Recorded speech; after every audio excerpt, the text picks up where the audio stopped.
सोनम एक सीधी सी लड़की थी, लेकिन उसके भाग्य में एक ऐसा ससुराल लिखा होता है जहां सास किसी जल्लाद से कम नहीं। अरे सोनम, क्या एक ही काम को सारा दिन रगड़ती रहती है? जा जाकर मेरे लिए एक अच्छी सी चाय बना ला। सोनम सारा काम छोड़कर सास के लिए चाय बना लाती है। माँ जी चाय।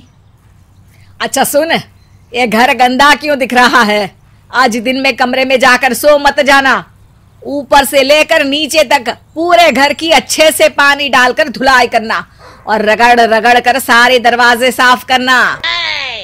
बेचारी सोनम ये सब करके लेटने ही वाली होती है कि सासू माँ की आवाज गूंजती है।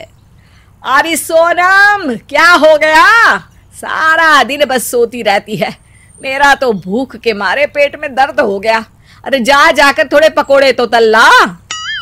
सोनम बेचारी रोज रोज सास की सितम से परेशान रहती है कि एक दिन वो नहा धोकर पास के मंदिर जाती है, जहां भगवान की मूर्ति के सामने खड़ी होकर रोने लगती है। भगवान जी, अब तो रहा ही नहीं जाता, मैं नहीं सह सकती। सारा दिन काम कर कर के मेरे हाथ पैर अकड़ गए हैं, ना करूं तो मार खानी पड़ती है। हे भगवान, इससे अच्छा होता कि मैं मर ही जाती। तभी मूर्ति के पीछे से एक सफेद रंग की आत्मा आकर बहू के अंदर समा जाती है और फिर वो बेहोश हो जाती है। जैसे ही उसे होश आता है तो सामने खड़ी होती है सास। अरे वाह जी वाह, घर में सोने नहीं मिलता है क्या जो जाकर मंदिर में सो गई?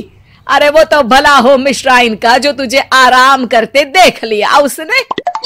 माँ जी, मेरे सर में दर्द हो रहा है और आप है कि चप्पड़ चप्पड़ बोली ही जा रही हैं। जाइए यहाँ से, थोड़ी देर में चाय बनाकर ले आना। अरे सोनम, ये तुमको क्या हो गया? माँ से ऐसे बात कर रही हो? अरे वाह जी वाह, ये तो पता है कि माँ से कैसे बात करते हैं, लेकिन बीवी को कैसे घर में रखा जाता है ये नहीं पता। चलो जल्दी कमरा खाली करो, मुझे नींद आ रही है। सभी वहां से जाने लगते हैं कि सोनम कहती है, और सासू माँ जरा दरवाजा अच्छे से बंद करके जाना, आपकी आदत है मेरे कमरे में झांकने की। उतने वक्त तक तो किसी को समझ नहीं आता कि आखिर सोनम को अचानक हुआ क्या है, लेकिन फिर अगली सुबह सोनम उठकर घर का सारा काम करती है, सास को चाय नाश्ता देती है और एक बहू के सारे फर्ज पूरे कर ही रही होती है कि सास, सोनम जरा जल्दी जल्दी हाथ चला, दोपहर का खाना भी बनाना है और फिर उसके बाद मैं कपड़े लेकर आई हूँ, मेरा सूट सिल देना, रात को पार्टी में जाना है मुझे। इतना सुनते ही सोनम की आंख एक अजीब तरह से लाल होती है और वो साड़ी का पल्लू कमर में बांधकर सीधा सास के पास आती है। वाह वाह वाह वाह, जल्दी जल्दी हाथ चलाओ। क्या? हाँ क्या? सास एक बार फिर से डर जाती है और सोनम को देखने लगती है। अरे जल्दी काम करवाना है तो जरा खुद भी हिल लिया करो। बहू आई नहीं घर में कि तुम कोल्हू के बेल की तरह मगरमच्छ बनकर पसर जाती हो। अरे बैठे बैठे सब्जी ही काट दो, उसके लिए तो मैराथन नहीं करनी पड़ती है ना। हाँ हाँ, क्यों नहीं, दे दो, काट देती हूँ बहू। और अभी नाश्ता अच्छे से पेट में गया नहीं कि दिन के खाने की चिंता हो गई। अरे पैदा ही खाने के लिए हुई है क्या? जरा हिल डुल कर पचा भी लिया करो। और सुनो, मैं कोई दर्जी या फैशन डिजाइनर नहीं हूँ जो मेरे हाथ के सिले कपड़े ही लोगों को इम्प्रेस करेंगे या हर बार नए ही कपड़े पहनने हैं। बता दे रही हूँ, आज के बाद गलत बात बर्दाश्त नहीं होगी मुझसे। हाँ। सास का मुंह तो देखने लायक होता है। वो समझ ही नहीं पाती कि कल तक गाय जैसी उसकी बहू आज अचानक काटने वाली बिल्ली कैसे बन गई। सास अब सारे काम में मदद करती और बहू का साथ देती, पर फिर एक दिन बहू के पिता अपनी बेटी के ससुराल आते हैं। आइए आइए आइए, शुक्र है आपके दर्शन तो हुए। मुझे तो लगा कि बेटी को संस्कार कुछ अलग ही तरह के दिए हैं आपने। जी मैं समझा नहीं, आप क्या कहना चाहती हैं? आपने बुलाया कि जरूरी काम है तो मैं भागा चला आया। अरे आपने तो कहा था कि आपकी बेटी बहुत ही सीधी है, गाय की तरह।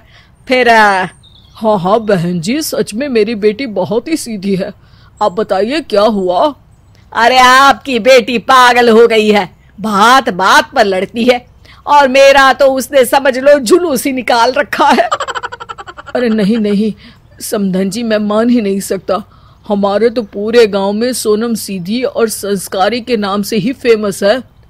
अरे गए वो दिन, अब खुद ही देख लो लाइव कि क्या करतूत है तुम्हारी बेटी की।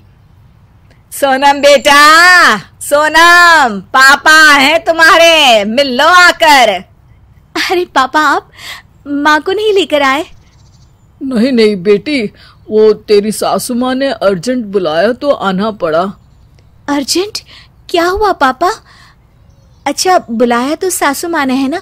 क्या हुआ सासू माँ? कोई शिकायत है क्या आपको मुझसे?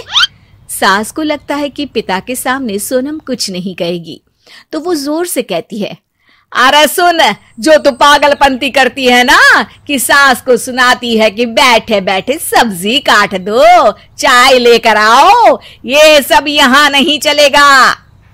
सासू माँ, मैं आपसे माफी मांगती हूँ, लेकिन बैठे बैठे आप मेरे काम में मदद तो कर ही सकती है ना। सास को ये सुनकर गुस्सा आ जाता है। वो और जोर से बोलती है, अरे बस, कह दिया, बस बहुत हो गया। दिवाली सर पर है और सारे घर की पुताई उगड़ गई है। तू अब सारे घर की पुताई करेगी, समझी? पिता बेटी की तरफ देखते हैं। वो बेटी जो हर ऑर्डर पर घबरा जाती थी, वो आज हंस रही है।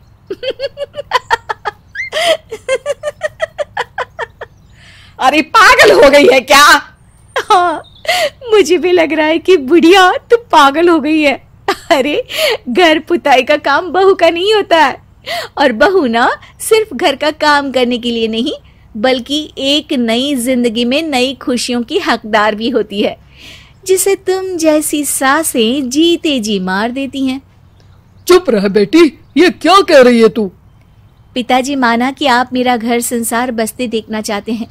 मैंने भी हर प्रयत्न किए कि मैं इस घर को स्वर्ग बनाकर अच्छे से रहूं, लेकिन मेरी सास को पहले तो ये लगता है कि मैं इनका बेटा इनसे अलग कर दूंगी, और दूसरा कि मैं इस घर की नौकरानी हूं।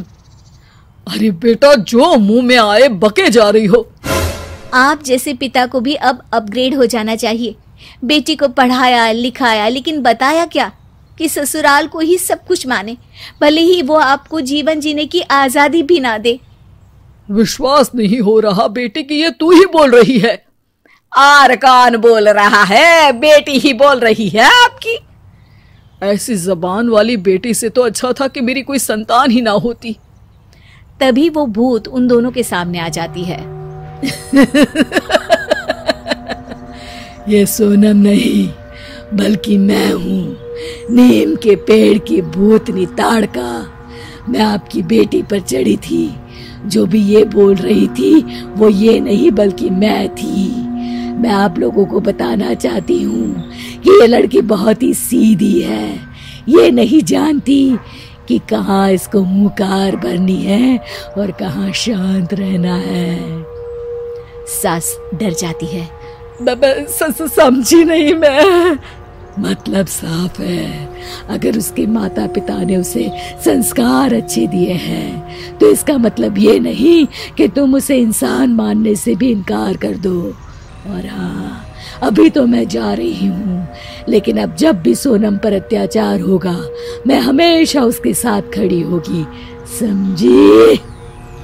ये बोलकर भूतनी वहां से चली जाती है, और सोनम, जिसे माँ बाप ने तो अच्छे संस्कार दिए, लेकिन अच्छे संस्कारों का सास फायदा उठा रही थी, वो भूतनी के डर से शांत हो जाती है और पिता चैन की सांस लेते हैं।